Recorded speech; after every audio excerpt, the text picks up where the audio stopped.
વિદ્યાર્થી મિત્રો, અમારી યુટ્યુબ ચેનલ ટીચિંગ મેં સેલ્જિયમમાં આપનું હાર્દિક સ્વાગત છે.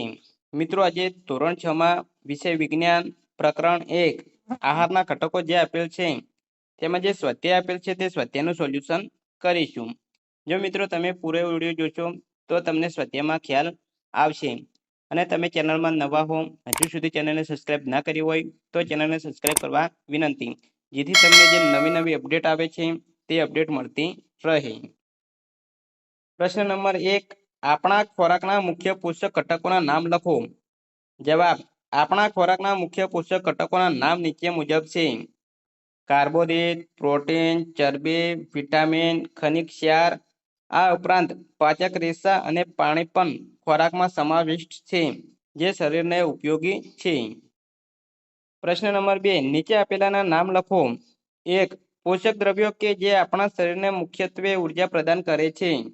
તો જવાબમાં આવશે કાર્બોદિત અને ચરબી. 2. પોષક દ્રવ્યો કે જે આપણા શરીરની વૃદ્ધિ અને સમારકામ માટે જરૂરી છે. જવાબ આવશે પ્રોટીન.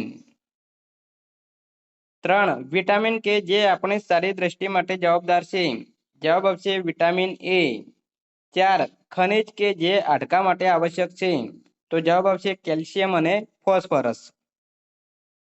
પ્રશ્ન નંબર 3, બે એવા ખાદ્ય પદાર્થોનું નામ લખો કે જેમાં નીચે આપેલા પોષક દ્રવ્યની પૂરતી માત્રામાં ઉપલબ્ધ હોય છે. 1. ચરબી, તો તે ઘી, તેલ, આ ઉપરાંત માંસ અને ઈંડામાં પણ હોય છે. 2. સ્ટાર્ચ, ચોખા, ઘઉં, મકાઈ, બટાટા વગેરેમાં જોવા મળે છે.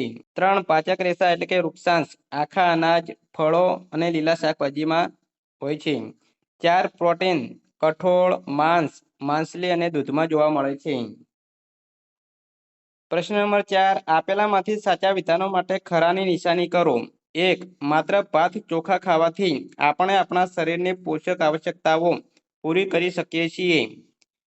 તો વિદ્યાર્થી મિત્રો, આ વિધાન સાચું નથી. જે વિધાન સાચા હોય એની સામે જ ખરાની નિશાની કરવાની છે.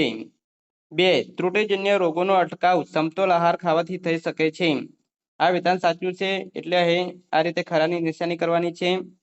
3. શરીર માટે સમતોલ આહારમાં વિવિધતા સભર ખાદ્ય પદાર્થો હોવા જોઈએ. આ વિધાન સાચું છે, એટલે આ રીતે ખરાની નિશાની કરવાની છે. 4. શરીરને બધા જ પોષક દ્રવ્યો ઉપલબ્ધ કરાવવા માટે માત્ર માંસ પર્યાપ્ત છે. આ વિધાન સાચું નથી, એટલે અહીં ખરાની નિશાની કરેલ નથી. પ્રશ્ન નંબર 5, ખાલી જગ્યાની પૂર્તિ કરો. 1. ખાલી જગ્યા વિટામિન ડીની ઉણપથી થાય છે. તો તેમાં જવાબ આવશે 1. સુક્તાન. 2. ખાલી જગ્યાની ત્રુટિ ઉણપથી બેરી-બેરીનો રોગ થાય છે. ખાલી જગ્યામાં જવાબ આવશે વિટામિન B1. 3. વિટામિન સીની ત્રુટિ એટલે કે ઉણપથી ખાલી જગ્યાનો રોગ થાય છે. તો જવાબ આવશે 3 માં સ્કર્વી. 4. આપણા આહારમાં થાય છે ખાલી જગ્યાના અભાવથી રતાંધળાપણું. તો જવાબ આવશે વિટામિન એ.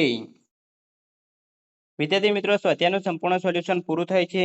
જો વિડીયો સારો લાગ્યો હોય તો લાઈક કરો, શેર કરો અને સબસ્ક્રાઇબ કરો. તથા બીજા વિષયના ધોરણ 6ના બીજા વિષયના સ્વાધ્યાયના સોલ્યુશનના અહીં ચેનલમાં વિડીયો મૂકેલા છે, તે તમે જોઈ શકો છો. Thank you.